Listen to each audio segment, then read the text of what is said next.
Así que dejo a nuestro vicerrector, José Miguel Salazar, quien va a hacer la primera presentación de contextualización del pregrado y todos los desafíos que tiene este pregrado correlacionados con la política pública de educación superior.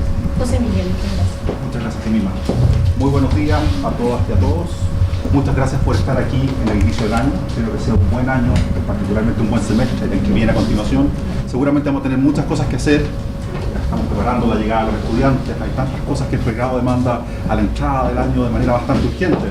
Pero también nos ha parecido significativo poder empezar una conversación contextualizando cómo se va a mover la agenda del pregrado este año y tratando de ponerla en un marco de hartas cosas que han estado pasando durante los últimos años que de alguna forma definen hacia dónde vamos en términos de qué señales recibimos de la política pública y qué demandas y expectativas hay sobre lo que estamos haciendo con miras a seguir trabajando.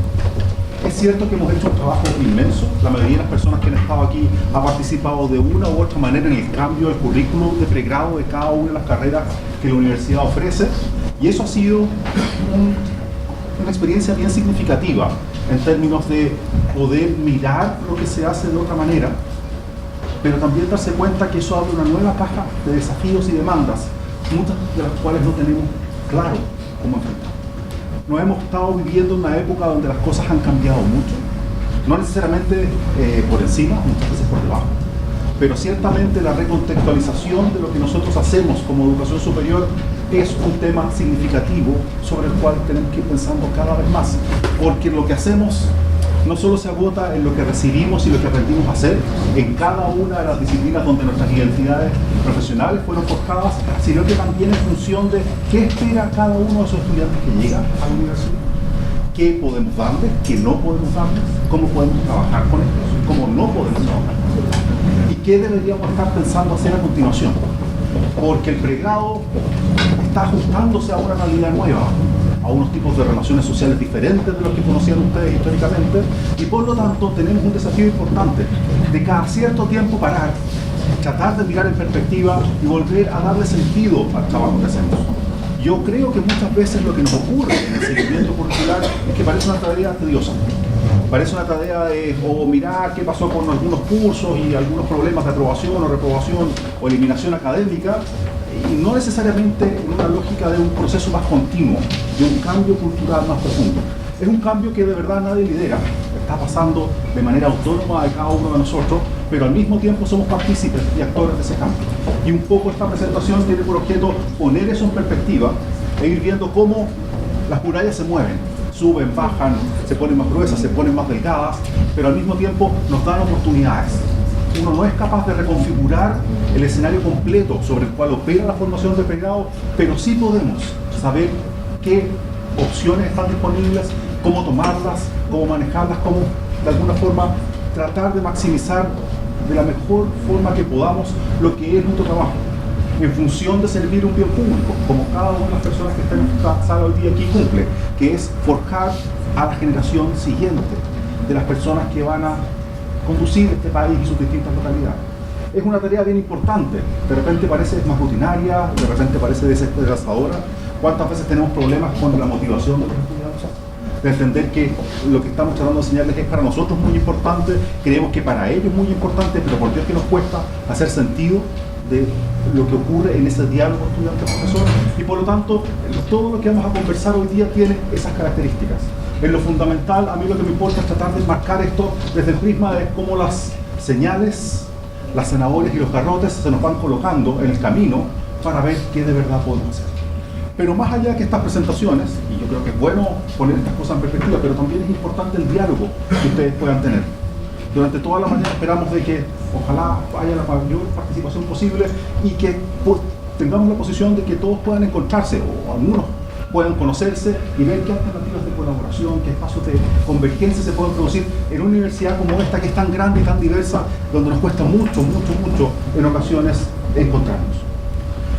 Yo quisiera hablarles hoy día de cómo el pregrado está redefiniéndose en lo sustantivo sin que necesariamente cambiemos la forma de mirar. El pregrado sigue siendo fundamentalmente, como ustedes lo conocen bien, una serie de cursos asociados al logro de unos ciertos resultados de aprendizaje o un cierto perfil de egreso. Así lo concebimos, así lo trabajamos. Por lo tanto, secuenciamos una experiencia en un número de semestres, asignamos una carga académica, decimos qué es lo fundamental y tratamos de hilar esa experiencia de la mejor manera que podemos para el logro de esos objetivos de aprendizaje. No sé si les ha pasado a ustedes, con varios he conversado sobre esto, pero de repente a mí me quita un poco, me cuesta un poco enfrentar el proceso de las tesis de pregrado, de ver qué tipo de tesis de pregrado estamos produciendo, que es de alguna manera la síntesis de la formación que le entregamos a nuestros estudiantes. Y en algún minuto discutimos con la gente del sistema integrado de biblioteca si poníamos todas las tesis de pregrado disponibles en la web de la universidad, como una forma de entregar una colaboración pública lo que estábamos haciendo. Y de verdad tomamos la decisión que todavía quizás no es el momento, por el tipo de documentos que tenemos, por la capacidad analítica que demuestra, por la capacidad de respetar un formato y dar cuenta de la formación que se está trabajando, creo que reflejan un poquitito la dificultad que tenemos. Queremos algo y somos muy conscientes y autoexigentes de que tenemos que formar a nuestros estudiantes para ser unos buenos profesionales, unos buenos científicos, unas buenas personas en las artes y en las humanidades, pero lo que tenemos como resultado de las tesis de pregrado, como síntesis de la capacidad analítica, expresiva, de sintetizar la literatura, de realizar casos de la realidad social y enmarcarlos, se nos pueden ver problemas serios. Y muchas veces vemos que las tesis no son publicadas, no están en posición de ser publicadas hoy día. Y eso creo que habla de esta conversación. ¿Hasta qué punto podemos mover la vara para producir personas que son capaces de pensar autónomamente, de ser analíticas, de tener esa capacidad expresiva mínima que requiere ser parte de esta conversación? Y por eso creo que tenemos que seguir trabajando para entender qué pasa aquí. Porque todos estos cambios, le insisto, no necesariamente es lo que se ve por arriba, es lo que va por abajo, lo que nos va cambiando, lo que nos va cambiando lo que hacemos. Y por lo tanto, voy a tratar de conversar un poco de cómo el pregrado ha ido avanzando. Un poco de referencias, la verdad que esto mucho tienen que ver las políticas públicas. Solamente para hacerles referencia a dos cosas que ustedes ya seguramente conocen. El MECESUB como tal ya desapareció, pero por mucho tiempo nos acompañó y significó que tuvimos financiamiento para hacer muchas cosas. Inicialmente, no sé si se acordarán aquí, la construcción de la Facultad de Arquitectura, la construcción de distintos edificios en la universidad, que nos permitió ir resolviendo problemas de infraestructura. Ese sentido tenía originalmente el fondo competitivo del MECESUB. Vamos viendo cómo incorporamos tecnología, cómo surge el CIBUAL, cómo surgen los sistemas de gestión institucional para monitorear cosas que históricamente se hacían a mano y a través de la secretaria, ¿cierto? La secretaria recibía las listas de notas y ahí sabíamos qué había pasado en cada uno de los cursos, y antes de verdad no teníamos mucha noticia que de verdad ocurría en la formación de pregrado. Era un proceso más bien donde la capacidad de autorregulación del estudiante iba definiendo qué iba a pasar en cada uno de los niveles formativos.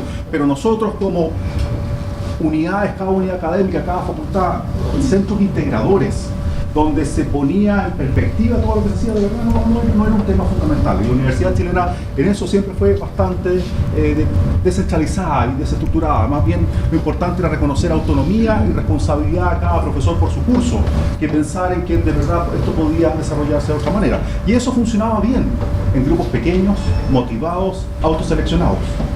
Pero en la medida que cambia la población que atendemos, tenemos otro tipo de entes. Y entonces empiezan a surgir fondos públicos que nos colocan recursos a disposición para hacer cosas.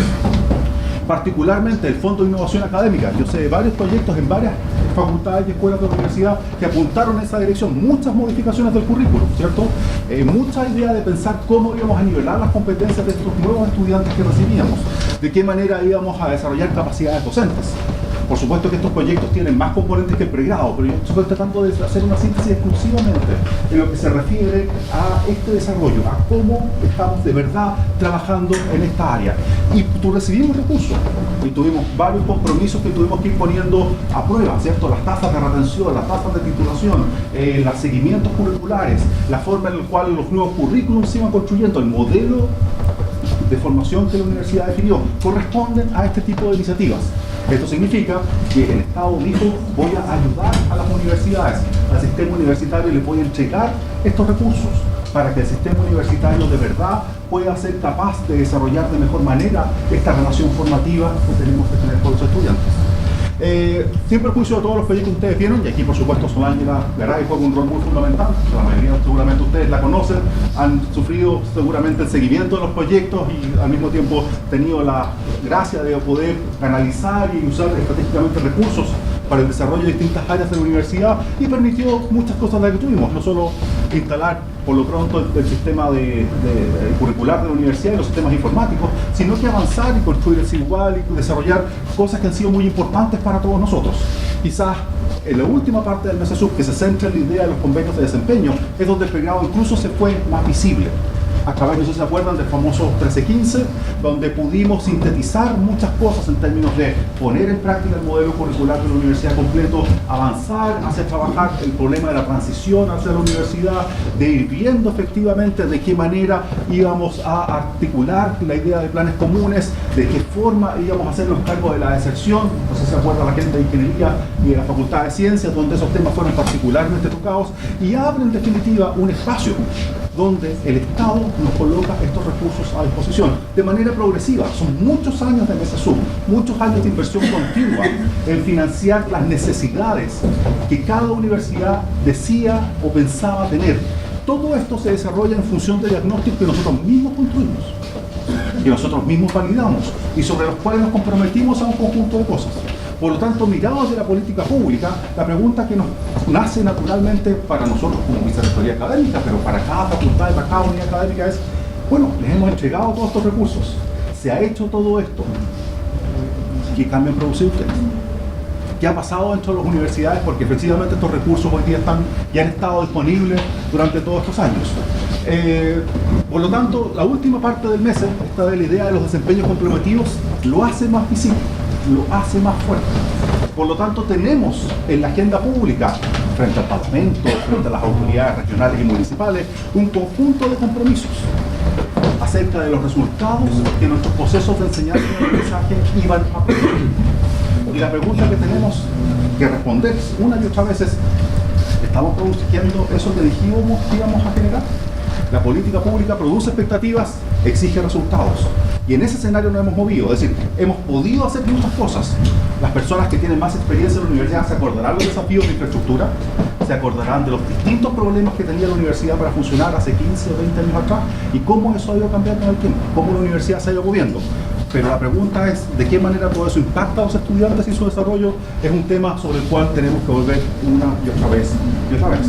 Quiero presentarles un segundo instrumento de política pública que ha sido muy importante para efectos de apoyar y apuntalar en secuencia lo que empezamos a hacer con el 1315, que es buscar mecanismos que nos permitan ir articulando un modelo general para apoyar la transición de los estudiantes a la universidad. Y a través de la beca de liberación académica, por ejemplo, pudimos instalar el propedéutico en la universidad. La mayoría de las carreras que están aquí presentes reciben estudiantes de propedéutico y saben que tienen desafíos bastante significativos.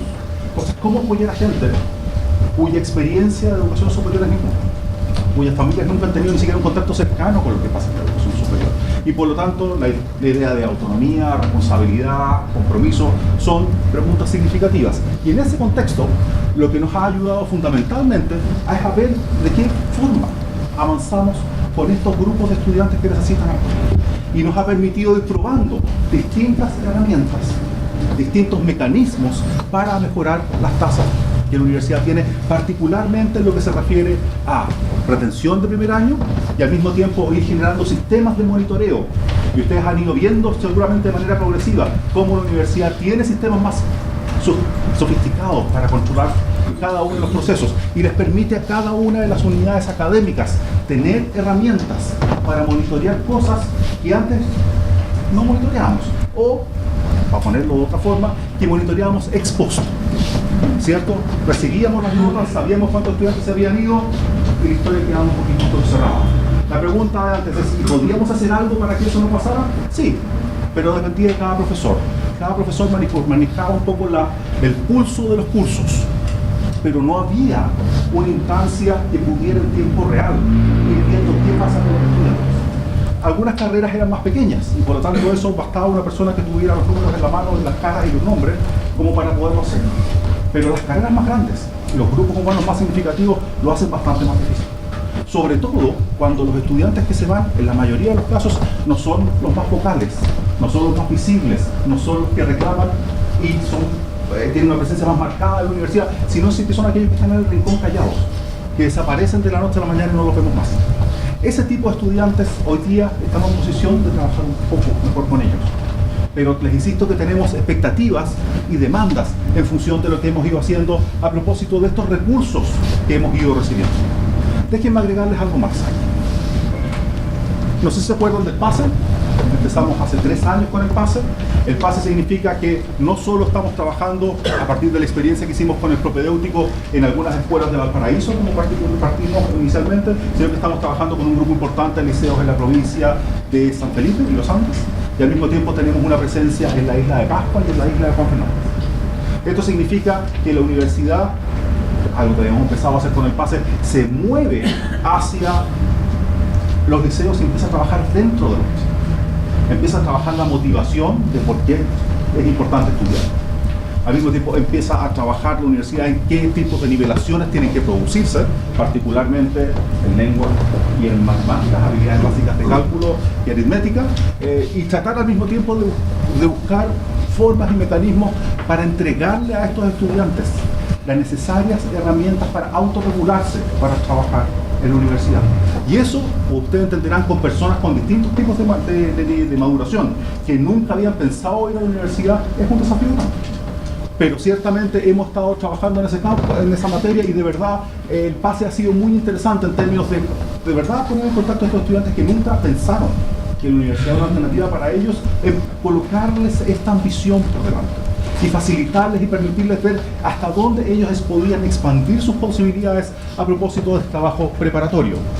Al mismo tiempo significaba cupos especiales de ingresos, ¿cierto? Todos ustedes han visto cómo han llegado estudiantes hacia la universidad, y al mismo tiempo la instalación de mecanismos de acompañamiento. Hoy tenemos una estrategia de nivelación académica y de acompañamiento para mejorar la retención. Se fijan que de alguna forma todos los instrumentos nos dicen, ustedes díganos cómo, ustedes díganos dónde, ustedes díganos con qué diagnóstico, pero todos los recursos van en la misma dirección.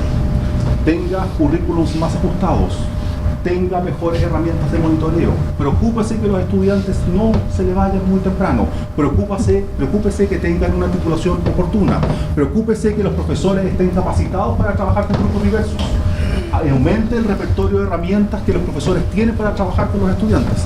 Todo eso ha estado pasando de una u otra manera en estos años. Y por lo tanto tenemos de alguna forma una responsabilidad frente a la política pública para ver cómo vamos a terminar de cerrar este proceso, cómo vamos a terminar de trabajar con este escenario de diversidad en que hemos estado instalados. Déjenme decirles por lo pronto que en lo agregado las cosas han marchado bastante bien. Las tasas de retención y titulación oportuna, seguramente vamos a conocerlas cuando el pregrado haga un análisis más puntual sobre ese punto, han ido mejorando en el tiempo. Pero a nivel nacional se está produciendo un fenómeno que es interesante de constatar. Tenemos mayor retención, particularmente en los primeros niveles del currículum. Traemos más estudiantes a la universidad y permanecen dentro de la universidad, pero aprueban menos. La tasa de aprobación a nivel nacional de primer año en el pregrado ha ido bajando sostenidamente en los últimos 5 años. 10 puntos ha bajado desde el año 2012. Teníamos un 88% de personas que aprobaban las asignaturas de primer año, hoy estamos en un 78%. Lo que habla de un fenómeno que se está produciendo dentro de las universidades que tenemos que terminar de entender.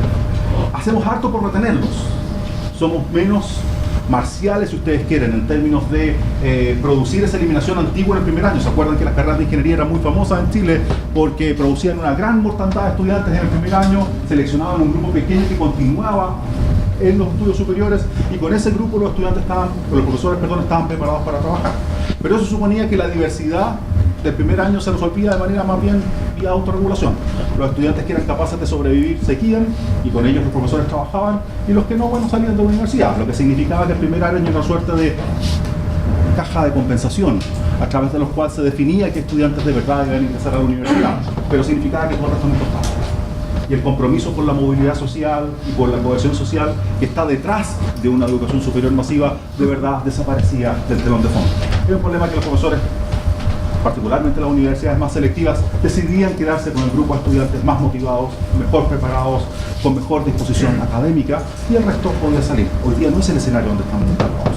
Hoy día el financiamiento público que hemos recibido no va en esa dirección, va precisamente en la contraria. ¿Cómo atender a aquellos que nunca hemos recibido? Porque parece que el país necesita una generación de ciudadanos más preparados para vivir la democracia y para apoyar el desarrollo de la economía. Y ahí tenemos, como les decía, desafíos importantes. Ahora bien, si vemos el mes, se nos ha entregado muchos recursos, de manera primero focalizada en cosas de infraestructura, luego en proyectos específicos y a continuación en proyectos o convenios de desempeño macro que nos permitían abordar áreas completas de la universidad, y esto tenía apoyo en la beca de nivelación académica y en el PASE.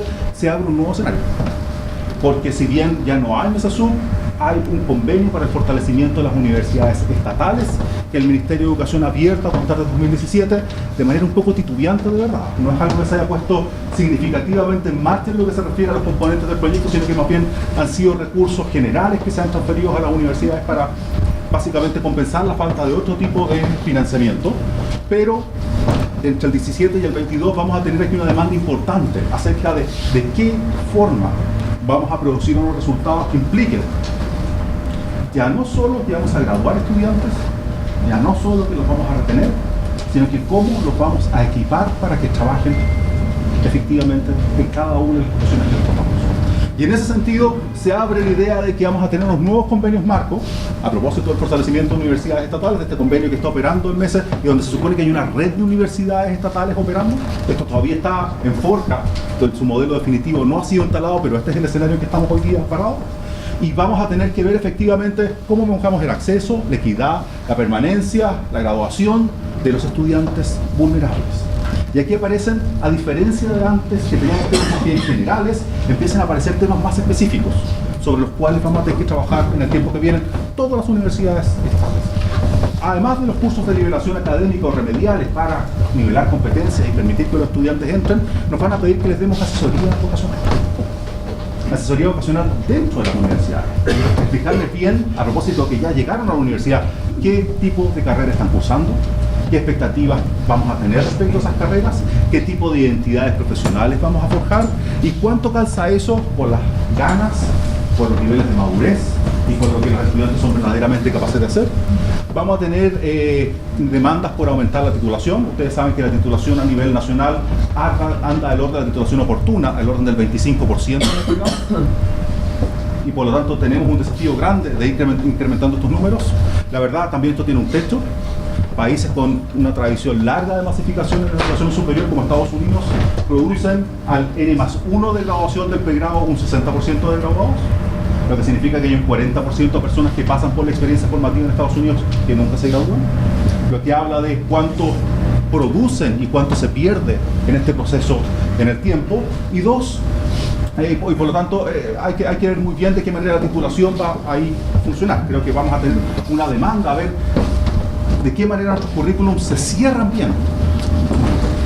Uno de los problemas que tenemos, ustedes saben, históricamente son las tesis. Lo que yo decía antes, la preparación de estos documentos que hemos querido por ahora publicar. Las tesis son un desafío significativo. Y por lo tanto hay que ver qué está afectando las trayectorias de los estudiantes en términos de que la experiencia que nosotros les entregamos les permite llegar más o menos rápido al mundo del trabajo.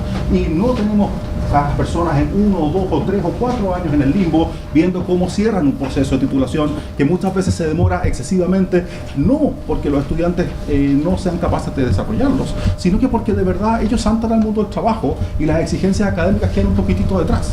Entonces, estudiantes, por ejemplo, en ingeniería tienen que volver a la universidad después de 2 o 3 años trabajando para ver en su tiempo libre cómo escribir una tesis.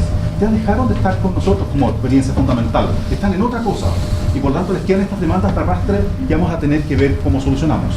Al mismo tiempo, se nos está pidiendo en términos de la formación que entreguemos mejorar la empleabilidad de las mujeres.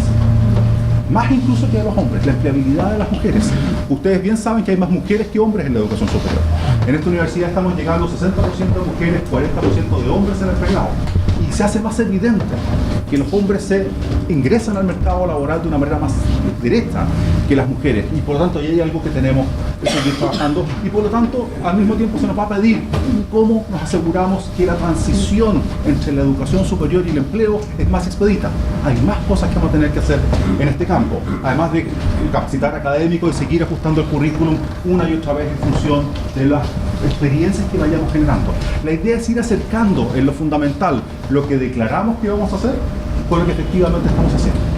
Y mientras más cercanía hay entre esas dos cosas, vamos a tener más señales de la política pública que las cosas están funcionando, y mientras más distancia haya entre estos dos procesos, más críticas seguramente vamos a recibir de la política pública y de la sociedad.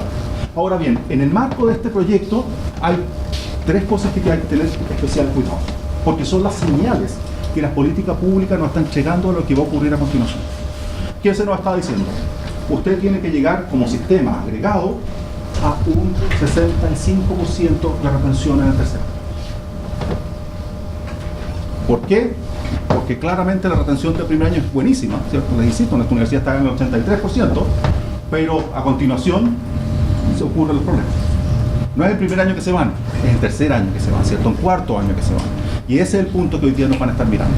¿Qué pasa con el avance curricular? Y vamos a tener un desafío en ese campo. Segundo, ¿cómo sofisticamos los sistemas de alerta temprana?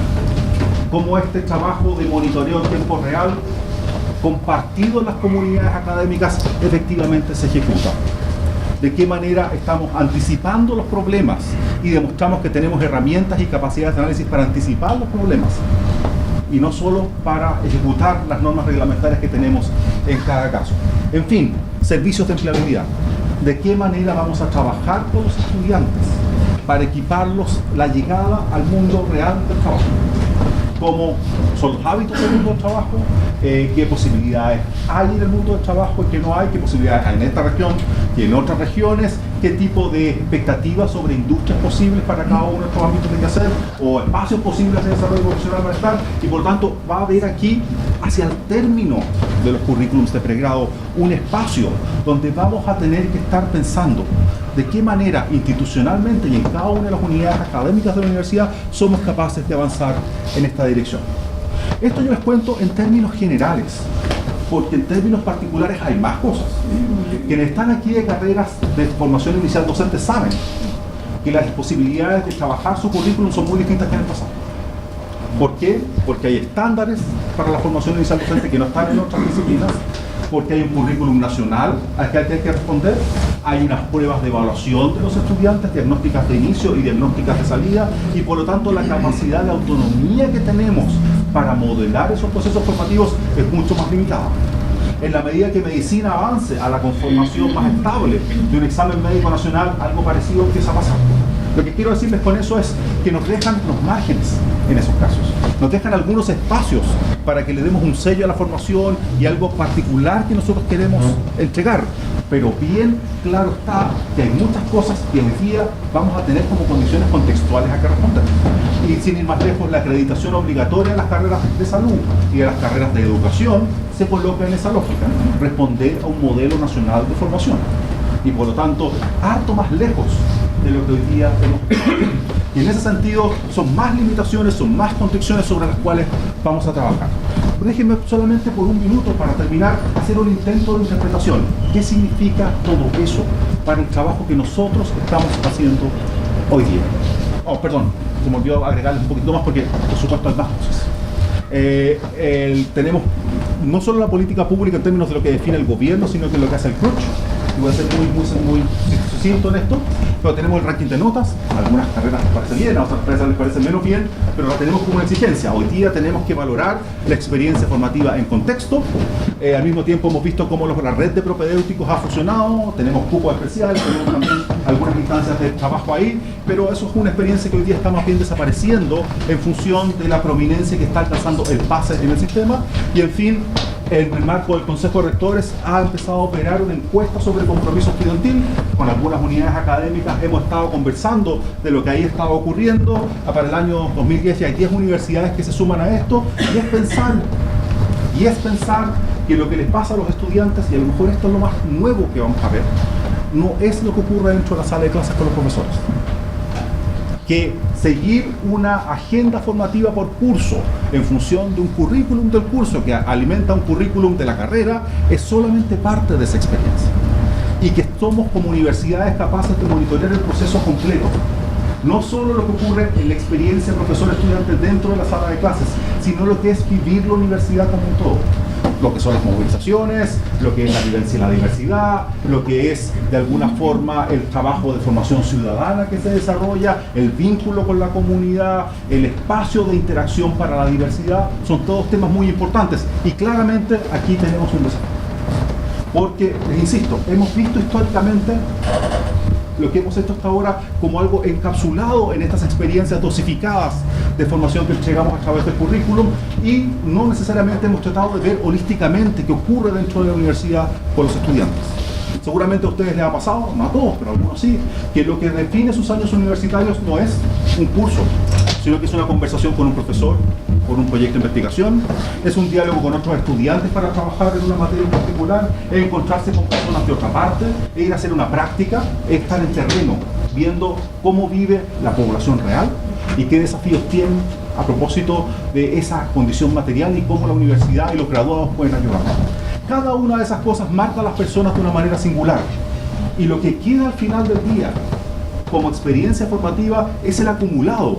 Pero estos hitos son muy importantes en términos de ir forjando voluntades que se mueven en unas ciertas direcciones. Y por lo tanto, esta idea de hay que ir viendo de qué manera esta experiencia holística se desarrolla y cómo los estudiantes movilizan sus energías, su tiempo, su motivación y las universidades movilizan sus recursos para facilitar que ese proceso se desarrolle, se convierte en algo muy importante y lo que quiero insistir es un punto de mirada. Es un punto sobre el cual vamos a estar conversando y viendo. Seguramente van a poder ustedes discutir hoy día por algunas carreras que cuando empezamos a mirar este carácter de experiencia holística, lo que los estudiantes nos cuentan a través de estos instrumentos es una historia bien distinta de la que nosotros conocemos. Es una historia muy distinta de la historia que aparece cuando uno mira las encuestas de satisfacción estudiantil.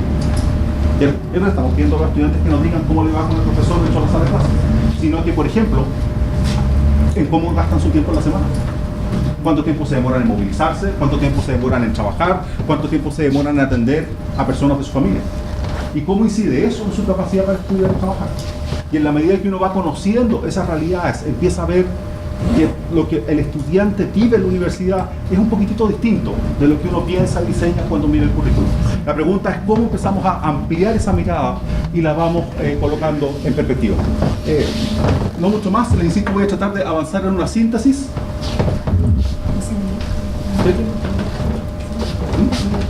Perdón. Solamente una síntesis. Hemos visto que hemos desarrollado muchos proyectos y que la política pública nos ha colocado espacio para poder hacer eso. Y ustedes han visto que el principal tema que hemos desarrollado ya en 2 décadas ha sido la reforma del currículum. Que primero nos demoramos en construir currículum en red, ¿cierto? Muchas carreras desarrollaron su currículum en red con nuestras universidades del CRUCH. Luego vimos el desarrollo de nuestro proyecto educativo y luego vimos cómo eso fue bajando en cada unidad académica. Pero el foco o el énfasis cambia en el tiempo. Si ya ese trabajo en lo sustantivo está hecho, va a seguirse ajustando en el tiempo que viene, pero lo sustantivo ya está listo. El tema a continuación es monitoreo, seguimiento y ajuste. Y ese es quizás el mantra que nos va a perseguir en los años que vienen. De qué manera estamos en posición en cada unidad académica de pensar de qué manera ese tipo de procesos van a ser desarrollados en el tiempo que sigue. Además, vamos a tener que tener claro que, como les decía hace un segundo, que el aprendizaje sale del aula para hacer una experiencia holística. Y por lo tanto, ¿cómo se preparan los estudiantes para el pregrado? ¿Cómo hacemos la inserción en la vida universitaria? ¿Qué pasa con la experiencia estudiantil? ¿Y qué pasa con las prácticas? Se convierten en ejes determinantes para esta cosa que nosotros llamamos currículum. Vamos a tener que ver en estos puntos de contacto de qué manera nuestro currículum está funcionando o no está funcionando.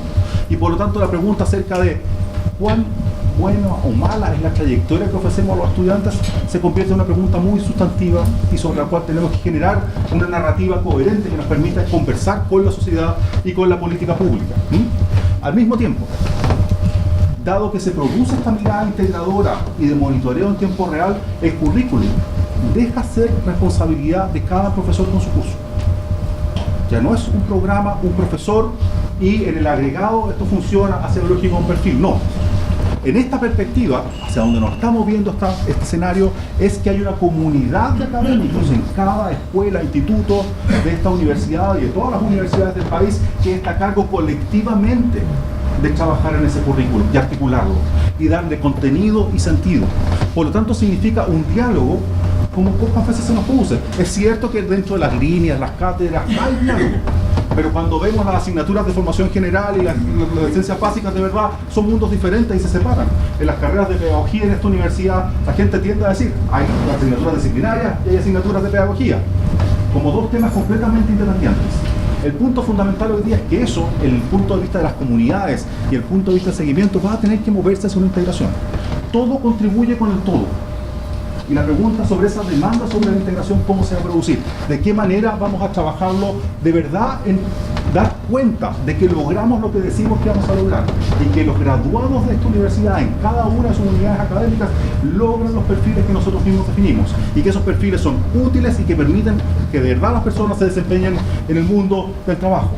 Y por lo tanto, esta lógica de hacer a la comunidad responsable por esta experiencia formativa que los estudiantes tienen, nos demanda sistemas más sofisticados de seguimiento y coordinación entre el nivel central y la facultad, entre la facultad y la escuela, entre escuelas de una misma facultad. En muchos casos estamos avanzando hacia planes comunes, por lo tanto cursos comunes, con pruebas comunes que demandan otra forma de mirar. Y esa lógica de coordinación y diálogo es quizás el sello más marcador o definitivo que va a definir lo que ocurre a continuación en esta y en la mayoría de las universidades del país. Eso significa que la autonomía universitaria deja de ser un recurso únicamente del profesor particularmente considerado para hacer una cosa holística que cada comunidad académica tiene que manejar. Pero eso significa que nuestra apertura al diálogo tiene que ser más grande. Eso significa que tenemos que trabajar más en sincronía, más articuladamente, coordinados de una manera como pocas veces lo hacemos. Los profesores universitarios tienden a ser más bien personas que trabajan autónomamente.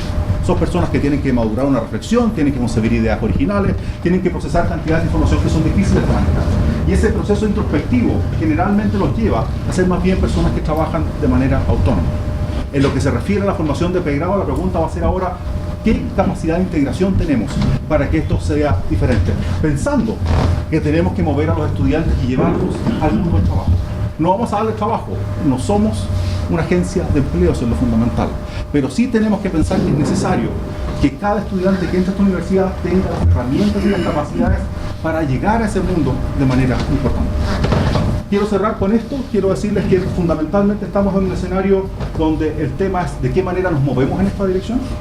Hay muchas posibilidades de construir estos mecanismos y la gracia de tener esta comunidad hoy día aquí presente es ir capaz de ser capaces de anticiparlos, de ir viéndolos, de madurarlos y legitimarlos en una universidad como esta, pero lo que viene, tanto en función de las miradas que se instalan de la política pública y los instrumentos que ahí se cuajan, estamos en un escenario distinto a lo que habíamos vivido antes.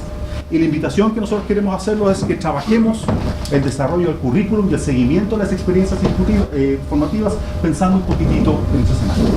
Yo, perdones por haberme tomado más del tiempo que tenía para esto, pero creí que era importante poner estas cosas en contexto, porque lamentablemente casi siempre hablamos de instrumentos, de cosas súper específicas, pero pocas veces ponemos en perspectiva lo que significa cómo esta experiencia se está moviendo. Y créanme que sobre esto vamos a seguir hablando muchísimo, porque si algo ha pasado en Chile en los últimos 10 años, es que hay toda una suerte de literatura y conversación disciplinaria sobre el aprendizaje y la enseñanza que está desarrollándose. Y por lo tanto hay un diálogo sobre eso y unas capacidades de análisis sobre eso que van a volver sobre nosotros en el futuro y nos van a preguntar, ¿llegaron hacia dónde tenían que llegar? ¿Qué otras cosas más pueden hacer? Es un desafío en movimiento y es una demanda grande. Es difícil hacer educación superior hoy día, pero también es un reto muy importante. Las universidades, les insisto, no solo son las cajas o máquinas que forman profesionales, forman personas, forman ciudadanos, forman comunidad. Hay pocas instituciones sociales en Chile que hoy día son capaces de hacer eso. Y creo que el desafío es grande, pero al mismo tiempo bonito para todos nosotros. Muchas gracias.